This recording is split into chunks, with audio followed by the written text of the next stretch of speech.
നമസ്കാരം. അമേസിംഗ് അക്കാഡമിക്സിന് മറ്റൊരു വീഡിയോയിലേക്ക് എല്ലാവർക്കും സ്വാഗതം.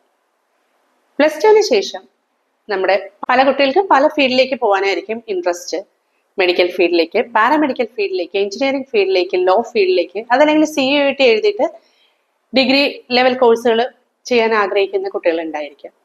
അപ്പോൾ ഇങ്ങനെ ആഗ്രഹിക്കുന്ന കുട്ടികളിൽ നിന്ന് വേറിട്ട് ചിന്തിക്കുന്ന ചില കുട്ടികളുണ്ടെങ്കിൽ, അതായത് hotel management and catering technology ഇഷ്ടപ്പെടുന്ന കുട്ടികളുണ്ടെങ്കിൽ അവർക്ക് വേണ്ടിയിട്ടുള്ളതാണ് ഇന്നത്തെ വീഡിയോ.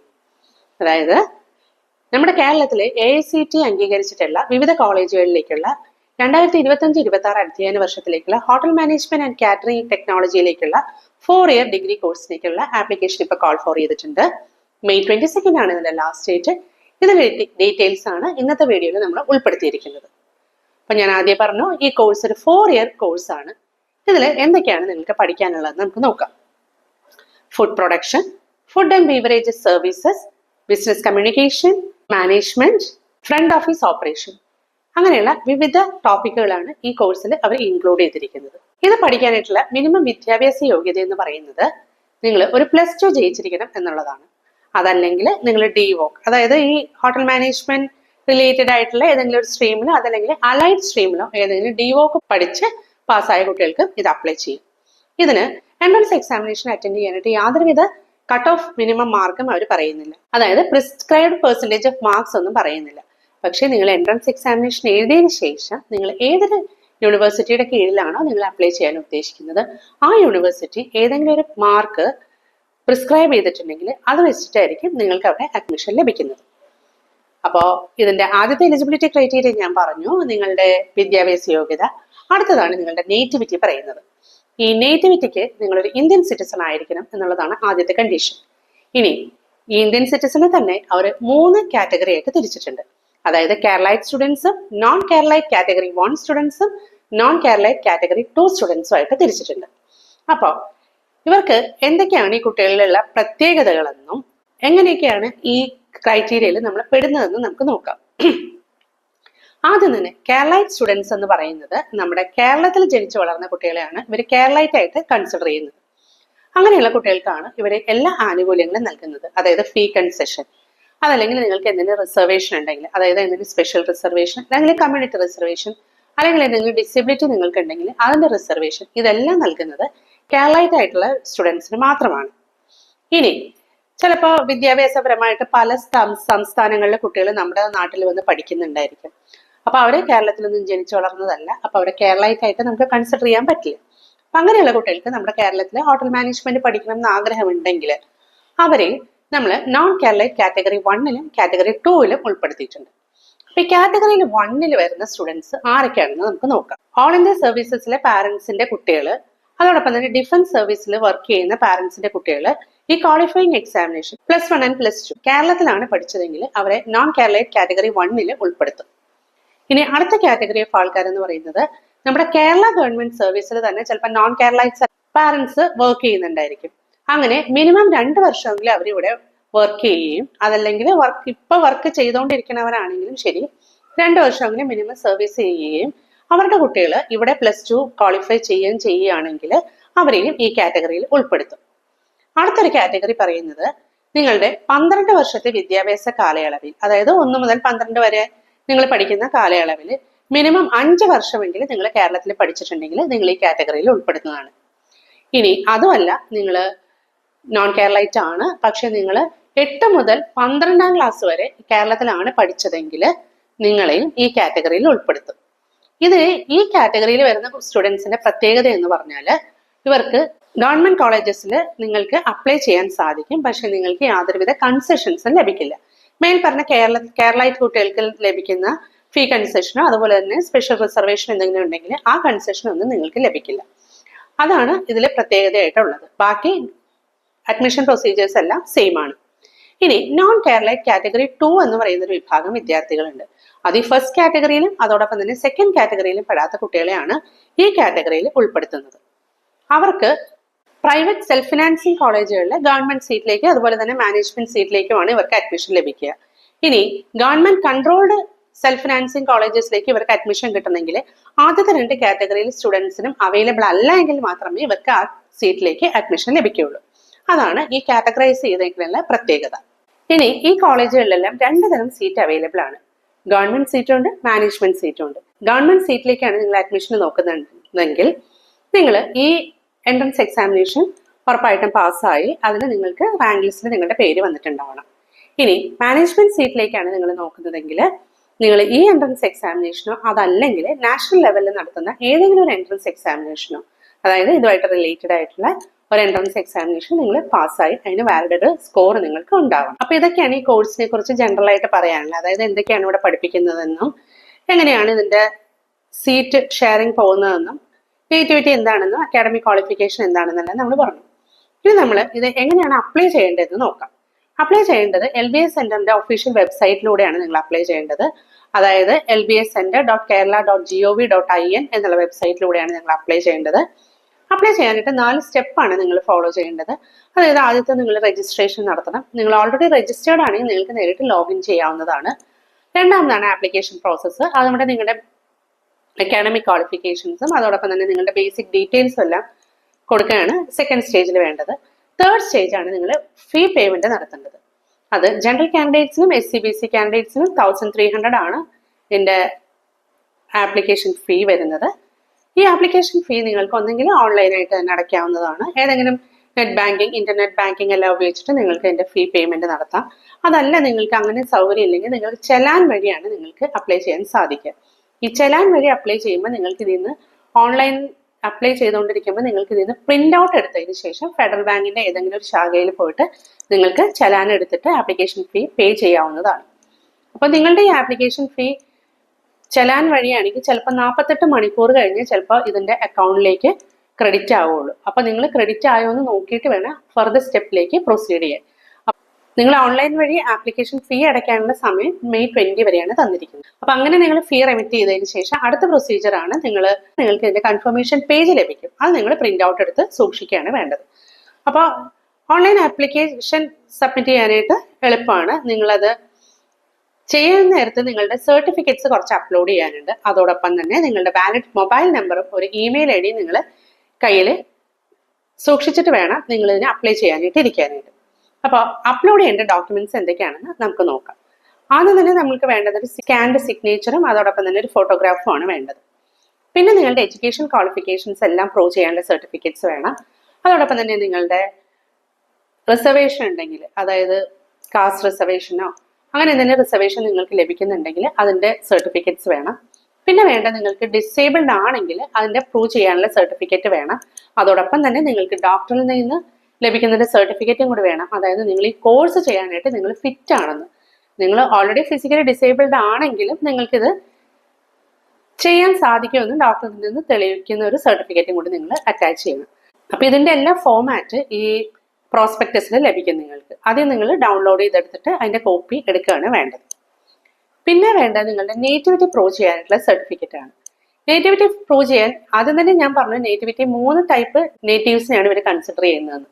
അപ്പോൾ കേരളൈറ്റ് ആണ് നിങ്ങളെങ്കിൽ നിങ്ങൾക്ക് പ്രൂവ് ചെയ്യാനായിട്ട് നിങ്ങളുടെ ബർത്ത് സർട്ടിഫിക്കറ്റോ അതല്ലെങ്കിൽ SSLCയോ ഹയർ സെക്കൻഡറിയിലോ ഏതെങ്കിലും ഉള്ള ഒരു നിങ്ങൾ നേറ്റീവ് ഓഫ് കേരളയാണെന്ന് തെളിയിക്കുന്ന ഒരു സർട്ടിഫിക്കറ്റ് ഹാജരാക്കാം. അതിലൊന്നും ഇല്ല എങ്കിൽ നിങ്ങൾക്ക് വില്ലേജിൽ നിന്നോ അല്ലെങ്കിൽ തഹസിൽദാരിൽ നിന്നോ മേടിക്കുന്ന ഒരു നേറ്റിവിറ്റി സർട്ടിഫിക്കറ്റ് ഇവിടെ അപ്ലോഡ് ചെയ്യാവുന്നതാണ്. ഇനി നോൺ കേരളൈറ്റ് കാറ്റഗറി 1ലും കാറ്റഗറി 2ലും പെടുന്ന കുട്ടികൾക്ക് നേറ്റിവിറ്റി തെളിയിക്കാൻ എന്തൊക്കെയാണ് സർട്ടിഫിക്കറ്റ് വേണ്ടതെന്ന് നമുക്ക് നോക്കാം. ഇവിടെ 3 തരം സർട്ടിഫിക്കറ്റ് ആണ് ഇവർ പറയുന്നത്. അതായത് നിങ്ങളുടെ പാരന്റ്സിൽ ആരെങ്കിലും അല്ലെങ്കിൽ പാരന്റ്സ് 2 പേര് ഇവിടെ വർക്ക് ചെയ്യുകയാണെന്ന് കാണിക്കുന്ന പാരന്റ്സിന്റെ ഓഫീസിലെ മേലധികാരിയിൽ നിന്ന് സർട്ടിഫിക്കറ്റും അതോടൊപ്പം തന്നെ നിങ്ങൾ +2 ഇവിടെയാണ് കംപ്ലീറ്റ് ചെയ്തതെന്ന് കാണിക്കാനായിട്ട് നിങ്ങളുടെ എഡ്യൂക്കേഷൻ ഇൻസ്റ്റിറ്റ്യൂഷനിൽ നിന്നും കിട്ടിയ ഒരു സർട്ടിഫിക്കറ്റും കൂടി ഇതിന് ഹാജരാക്കാം. അതല്ലെങ്കിൽ ഇതിൽ അനക്സർ 14 ഒരു ഫോർമാറ്റ് കൊടുത്തിട്ടുണ്ട്. ആ ഫോർമാറ്റിലെ പോലെ തന്നെ നിങ്ങൾ വില്ലേജ് ഓഫീസറിൽ നിന്നോ അല്ലെങ്കിൽ തഹസിൽദാരിൽ നിന്നോ നിങ്ങളുടെ 12 വർഷത്തെ സ്റ്റഡി കാലയളവിൽ നിങ്ങൾ 5 വർഷമെങ്കിലും കേരളത്തിൽ താമസിച്ചിട്ടുണ്ടെന്ന് കാണിക്കുന്ന ഒരു സർട്ടിഫിക്കറ്റ് ഇതിൽ അപ്ലോഡ് ചെയ്യുക. വേറെ കാറ്റഗറി സ്റ്റുഡൻസ് ആണ്, അതായത് സ്റ്റാൻഡേർഡ് 8 തുടങ്ങി 12th വരെ ഇവിടെ പഠിച്ച കുട്ടികളെയും ഈ നോൺ കേരളൈറ്റ് കാറ്റഗറി 1ൽ പെടുത്തുമെന്ന് പറഞ്ഞല്ലോ. അവർക്ക് അവരുടെ ഹെഡ് ഓഫ് ഇൻസ്റ്റിറ്റ്യൂഷനിൽ നിന്ന് ഈ കുട്ടി അവിടെ അന്നാണ് +2 അതല്ലെങ്കിൽ ബാക്കി കോഴ്സുകൾ പാസ്സായതെന്ന് കാണിക്കുന്ന ഒരു സർട്ടിഫിക്കറ്റും കൂടി ഇതിന്റെ കൂടെ അറ്റാച്ച് ചെയ്യും. അപ്പൊ ഇതൊക്കെയാണ് നേറ്റിവിറ്റി പ്രൂവ് ചെയ്യാനുള്ള സർട്ടിഫിക്കറ്റ്സ്. ഇനി നോൺ കേരളൈറ്റ് കാറ്റഗറി 2 പെടുന്ന കുട്ടികൾക്കാണെങ്കിൽ അവരുടെ വാലിഡ് ഇന്ത്യൻ പാസ്പോർട്ടും അതോടൊപ്പം തന്നെ അവർ എവിടെയാണ് അവരുടെ +2 കോഴ്സ് കഴിഞ്ഞത് അവിടുത്തെ ഹെഡ് ഓഫ് ഇൻസ്റ്റിറ്റ്യൂഷനിൽ നിന്ന് ലഭിച്ച ഒരു സർട്ടിഫിക്കറ്റും കൂടി ഇതോടൊപ്പം തന്നെ നേറ്റിവിറ്റി പ്രൂവ് ചെയ്യാനായിട്ട് അറ്റാച്ച് ചെയ്യാവുന്നതാണ്. അപ്പൊ ഈ സർട്ടിഫിക്കറ്റ്സിനെല്ലാം ഇവർ വാലിഡിറ്റി പീരീഡ് പറയുന്നുണ്ട്. ഇനി നോൺ ക്രീമിലിയർ സർട്ടിഫിക്കറ്റ് ആണെങ്കിൽ അതിന്റെ വാലിഡിറ്റി പീരീഡ് 1 ഇയർ ആണ്. കമ്മ്യൂണിറ്റി സർട്ടിഫിക്കറ്റ് ആണെങ്കിൽ 3 ഇയേഴ്സ് ആണ്. ഇനി ഇൻകം സർട്ടിഫിക്കറ്റ് ആണെങ്കിലും 1 ഇയർ ആണ്. അതായത് ഇത്രയും സമയത്തിനുള്ളിൽ എടുത്ത സർട്ടിഫിക്കറ്റുകളായിരിക്കണം നിങ്ങൾ അപ്ലോഡ് ചെയ്യേണ്ടത്. നിങ്ങൾ ഈ ആപ്ലിക്കേഷൻ സബ്മിറ്റ് ചെയ്തതിന് ശേഷം ഇവരൊരു ഇനീഷ്യൽ സ്ക്രീനിങ് നടത്തിയിട്ട് നിങ്ങളുടെ ഡേറ്റാസ് എല്ലാം ഇതിൽ പ്രസിദ്ധീകരിക്കും. അവിടെ നിങ്ങൾക്ക് എന്തെങ്കിലും മിസ്റ്റേക്ക് വന്നിട്ടുണ്ടെങ്കിൽ അത് കറക്റ്റ് ചെയ്യാനുള്ള അവസരം അവർ തരുന്നതാണ്. ബേസിക് ഡേറ്റാസ് ഒന്നും ചേഞ്ച് ചെയ്യാൻ പറ്റില്ല. എന്തെങ്കിലും അപ്ലോഡ് ചെയ്യാൻ എന്തെങ്കിലും ഉണ്ടെങ്കിൽ നിങ്ങൾക്ക് അത് അപ്പോൾ ചെയ്യാവുന്നതാണ്. അതിനൊരു ടൈം പീരീഡ് അവർ തരും, അതനുസരിച്ചിട്ട് വേണം നിങ്ങൾ ചെയ്യാനായിട്ട്. ഇതെല്ലാം കഴിഞ്ഞാൽ പിന്നെ നമ്മൾക്ക് അടുത്ത പ്രൊസീജിയർ എന്ന് പറഞ്ഞാൽ അവരെ അഡ്മിറ്റ് കാർഡ് ഡൗൺലോഡ് ചെയ്തെടുക്കാൻ നിങ്ങൾക്ക് എൻട്രൻസ് എക്സാമിനേഷൻ ആകുമ്പോഴേക്കും. അപ്പോൾ എക്സാമിന്റെ പാറ്റേൺ എങ്ങനെയാണെന്ന് നമുക്ക് നോക്കാം.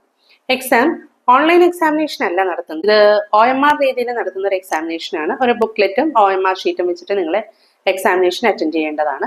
ഇതിൽ 90 മിനിറ്റ്സ് ആണ് ഇതിന്റെ എക്സാമിനേഷൻ ടൈം. അതോടൊപ്പം തന്നെ 90 ക്വസ്റ്റ്യൻസ് ആണ് ഇതിനുണ്ടാവുക. അതിൽ ഏതൊക്കെയാണ് സബ്ജക്റ്റ് എന്നും എത്ര ക്വസ്റ്റ്യൻസ് വെച്ചാണ് ഓരോ സബ്ജക്റ്റിൽ ഉണ്ടാവുക എന്നും ഇവർ പറയുന്നുണ്ട്. അതായത് ബേസിക് മാത്തമാറ്റിക്സിൽ നിന്നും അതോടൊപ്പം കമ്മ്യൂണിക്കേഷൻ സ്കില്ലിൽ നിന്നും general knowledge and current affairs ഈ 3 ടോപ്പിക്സിൽ നിന്നും 20 ക്വസ്റ്റ്യൻസ് ഈച്ച് ആണ് ഉണ്ടാവുക. അടുത്തൊരു ടോപ്പിക്കാണ് hospitality and catering technology awareness. അതായത് നിങ്ങൾ പഠിക്കാൻ പോകുന്ന കോഴ്സിനെ കുറിച്ച് ജസ്റ്റ് ഒരു അവയർനെസ് ഉണ്ടെങ്കിലാണ് നിങ്ങൾക്ക് എൻട്രൻസ് എക്സാമിനേഷൻ സുഖമായിട്ട് പാസ്സാവാൻ പറ്റുക. അതിൽ നിന്ന് 30 മാർക്കാണ് ഇവർ ചോദിക്കുന്നത്. ബാക്കി എല്ലാത്തിനും 20 വെച്ചിട്ടാണ്. ഇതിൽ നിന്നാണ് 30 മാർക്കിന് ക്വസ്റ്റ്യൻ ചോദിക്കുക. അപ്പൊ അങ്ങനെ ടോട്ടൽ ക്വസ്റ്റ്യൻസ് 90ലാണ്. അതോടൊപ്പം ഓരോ ക്വസ്റ്റ്യനും 1 മാർക്ക് വെച്ചിട്ടാണ് ലഭിക്കുക. അപ്പൊ അതിന് മാക്സിമം മാർക്ക് നിങ്ങൾക്ക് സ്കോർ ചെയ്യാവുന്നത് 90 ആണ്. നിങ്ങൾ തെറ്റുത്തരാണ് എഴുതുന്നതെങ്കിൽ അതിൽ മാർക്ക് അവർ മൈനസ് മാർക്കൊന്നും ഇല്ല. കറക്റ്റ് ആൻസറിന് 1 മാർക്ക് വെച്ചിട്ടാണ്. മീഡിയം ഓഫ് എക്സാമിനേഷൻ ഇംഗ്ലീഷിലായിരിക്കും. ഇനി എൻട്രൻസ് എക്സാമിനേഷൻ കഴിഞ്ഞിട്ട് നിങ്ങൾ റാങ്ക് ലിസ്റ്റ് വരുമ്പോഴേക്കും നിങ്ങൾക്ക് പലർക്കും ഒരേപോലെ മാർക്ക് ലഭിക്കുന്നുണ്ടെങ്കിൽ അവിടെ ഒരു ടൈ വരും. ടൈ വരുമ്പോൾ ടൈ ബ്രേക്ക് ചെയ്യാനായിട്ട് ഇവർ കൺസിഡർ ചെയ്യുന്നത് ആദ്യം hotel management and catering technology അവയർനെസ്സിൽ ആർക്കാണ് കൂടുതൽ മാർക്ക് കിട്ടിയത് അവരെ ആയിരിക്കും അവർ ഹയർ റാങ്കിങ്ങിൽ പ്ലേസ് ചെയ്യുക. ഇനി അവിടെ ഒരു ടൈ എക്സിസ്റ്റ് ചെയ്യുകയാണെങ്കിൽ അടുത്തത് ജനറൽ നോളജ് ആൻഡ് കറണ്ട് അഫയേഴ്സിൽ ആർക്കാണ് കൂടുതൽ മാർക്ക് കിട്ടിയത് അവരെയായിരിക്കും ഹയർ റാങ്കിൽ പ്ലേസ് ചെയ്യുക. ഇനി അവിടെ ഒരു ടൈ വരികയാണെങ്കിൽ കമ്മ്യൂണിക്കേഷൻ സ്കില്ലിന്റെ മാർക്കാണ് നോക്കുന്നത്. ഇവിടെ എല്ലാത്തിനും തന്നെ ടൈ വരികയാണെങ്കിൽ ആരാണോ ഏജിൽ മൂത്തതായിട്ടുള്ളത് അവരെയായിരിക്കും ഹയർ റാങ്കിങ്ങിൽ പ്ലേസ് ചെയ്യുക. അപ്പൊ ഇതാണ് ഇതിന്റെ എൻട്രൻസ് എക്സാമിനേഷനും അതോടൊപ്പം തന്നെ മാർക്കിംഗ് സിസ്റ്റത്തിനെ കുറിച്ചും പറയാനുള്ളത്. ഇനി റിസൾട്ട് പബ്ലിഷ് ചെയ്തതിന് ശേഷം ഇതിന്റെ അലോട്ട്മെന്റ് പ്രോസസ്സാണ്. അതായത് സിംഗിൾ വിൻഡോ സിസ്റ്റം വഴി സെൻട്രലൈസ്ഡ് അലോട്ട്മെന്റ് പ്രോസസ് വഴിയാണ് ഇതിന്റെ ബാക്കി പ്രൊസീജിയേഴ്സ് എല്ലാം നടക്കുന്നത്. അപ്പൊ അതിനെക്കുറിച്ചെല്ലാം നമുക്ക് അടുത്തൊരു വീഡിയോയിൽ, അതായത് ഇതിന്റെ എക്സാമിനേഷൻ റിസൾട്ട് എല്ലാം വന്നിട്ടും മതിയല്ലോ നമുക്ക് അലോട്ട്മെന്റ് പ്രോസസ്സിനെ കുറിച്ചിട്ട് നോക്കാനായിട്ട്. അത് നമുക്ക് അടുത്തൊരു വീഡിയോയിൽ നമുക്ക് ചെയ്യാം. അപ്പൊ ഈ hotel management and catering technology പഠിക്കണമെന്ന് ആഗ്രഹമുള്ള കുട്ടികൾക്ക് ഈ എൻട്രൻസ് എക്സാമിനേഷൻ എഴുതാവുന്നതാണ്. ഇതിന്റെ വെബ്സൈറ്റിൽ തന്നെ അവർ ഒരു സാമ്പിൾ ക്വസ്റ്റ്യൻ പേപ്പർ നൽകിയിട്ടുണ്ട്. ആ സാമ്പിൾ ക്വസ്റ്റ്യൻ പേപ്പർ നിങ്ങളൊന്ന് ചെയ്ത് നോക്കുക. നിങ്ങൾക്ക് ആവശ്യമുണ്ടെങ്കിൽ അതിന്റെ ക്വസ്റ്റ്യൻ പേപ്പറിന്റെ ഹോട്ടൽ മാനേജ്മെന്റ് ആൻഡ് കാറ്ററിംഗ് ടെക്നോളജിയിൽ വരുന്ന 30 ക്വസ്റ്റ്യൻസിന്റെ ആൻസർ നമുക്ക് അടുത്തൊരു വീഡിയോയിൽ നമുക്ക് നോക്കാം. ഇപ്പൊ കമന്റ് ബോക്സിലൂടെ നിങ്ങൾക്ക് ആർക്കെങ്കിലും ആവശ്യമുണ്ടെങ്കിൽ എഴുതി അറിയിച്ചാൽ അതൊരു വീഡിയോ ആയിട്ട് ഞാൻ ചെയ്യാം. ഇനി നമ്മൾക്ക് ഏതൊക്കെ കോളേജുകളിലേക്കാണ് ഇവര് അഡ്മിഷന് വേണ്ടി ആപ്ലിക്കേഷൻ ക്ഷണിച്ചിരിക്കുന്നതെന്നും അവിടുത്തെ ഫീസ് സ്ട്രക്ചർ എന്താണെന്നും നോക്കാം. ഇപ്പോ ഇവര് തന്നിരിക്കുന്നത് 7 ഇൻസ്റ്റിറ്റ്യൂഷൻസ് ആണ്. ഇത് കൂടാതെ ഇനി അലോട്ട്മെന്റ് പ്രോസസ്സ് വരുമ്പോഴേക്കും ചിലപ്പോൾ ഇൻസ്റ്റിറ്റ്യൂഷൻസ് കൂടാനോ കുറയാനോ എല്ലാം ചാൻസ് ഉണ്ട്. അപ്പൊ ഇപ്പോഴത്തെ നിലയ്ക്ക് ഏതൊക്കെ ഇൻസ്റ്റിറ്റ്യൂഷൻസിലേക്കാണ് ഇവർ ആപ്ലിക്കേഷൻ കോൾ ഫോർ ചെയ്തിരിക്കുന്നത് നമുക്ക് നോക്കാം.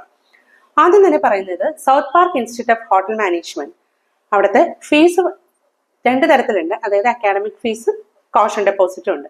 ഈ കോഷൻ ഡെപ്പോസിറ്റ് എന്ന് പറഞ്ഞാൽ റീഫണ്ടബിൾ ആണ്. ആദ്യം നമുക്ക് അക്കാഡമിക് ഫീ നോക്കാം. അക്കാഡമിക് ഫീ പറയുന്നത് 60,000 റുപ്പീസ് ആണ് പെർ ഇയർ. ഈ ഇൻസ്റ്റിറ്റ്യൂട്ട് സ്ഥിതി ചെയ്യുന്നത് ട്രിവാൻഡ്രം ജില്ലയിലാണ്. അടുത്തത് Rajadhani institute of hotel management and catering technology. ഇതും ട്രിവാൻഡ്രത്തുള്ള ഒരു കോളേജ് തന്നെയാണ്. അവിടുത്തെ ഫീസ് പറയുന്നത് 70,000 റുപ്പീസ് ആണ്. ഇനി അടുത്തത് KMCT college of hotel management and catering technology. ഇത് മലപ്പുറത്ത് ജില്ലയിൽ കുറ്റപ്പുറത്ത് സ്ഥിതി ചെയ്യുന്ന ഒരു ഗ്രൂപ്പ് ഓഫ് ഇൻസ്റ്റിറ്റ്യൂഷൻസ് ആണ്. അവിടെ എഞ്ചിനീയറിംഗ് കോളേജസും ഉണ്ട്, അതോടൊപ്പം തന്നെ ഹോട്ടൽ മാനേജ്മെന്റിന്റെ കോഴ്സും ഉണ്ട്. ഇവിടുത്തെ ഫീസും 70,000 റുപ്പീസ് ആണ് പെർ ഇയർ. അടുത്തത് Viswajyothi college of engineering and ടെക്നോളജിയാണ്. ഇത് എറണാകുളം ജില്ലയിലെ മൂവാറ്റുപുഴയിൽ സ്ഥിതി ചെയ്യുന്ന ഒരു കോളേജാണ്. ഇവിടുത്തെ ഫീസ് 75,000 റുപ്പീസ് ആണ്. അടുത്തത് Lourdes Matha institute of hotel management and catering ടെക്നോളജിയാണ്. ഇതും ട്രിവാൻഡ്രത്ത് സ്ഥിതി ചെയ്യുന്ന ഒരു കോളേജാണ്. ഇവിടെയും അക്കാഡമിക് ഫീസ് 60,000 റുപ്പീസ് ആണ്. ശ്രീനാരായണ ഗുരു മെമ്മോറിയൽ കാറ്ററിംഗ് കോളേജ് ഉണ്ട്. അത് ആലപ്പുഴ ജില്ലയിലെ ചേർത്തലയിലാണ് ഈ ഇൻസ്റ്റിറ്റ്യൂട്ട് സ്ഥിതി ചെയ്യുന്നത്. ഇവിടെയും 60,000 റുപ്പീസ് ആണ് പെർ ഇയർ അക്കാഡമിക് ഫീ വരുന്നത്. അടുത്തത് Snehacharya institute of management and catering ടെക്നോളജിയാണ്. ഇവിടുത്തെ ഫീസും 60,000 റുപ്പീസ് ആണ്. ഇതും ആലപ്പുഴ ജില്ലയിൽ തന്നെ സ്ഥിതി ചെയ്യുന്ന ഒരു college.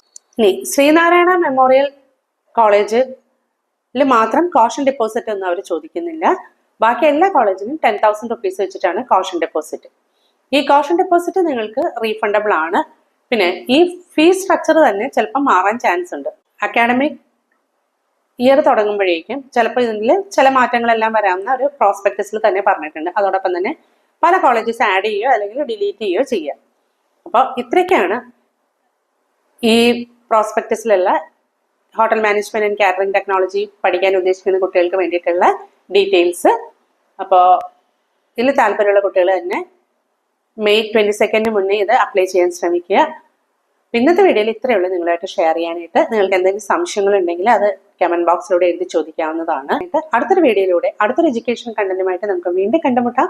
Until then, bye from Team Amazing Academics.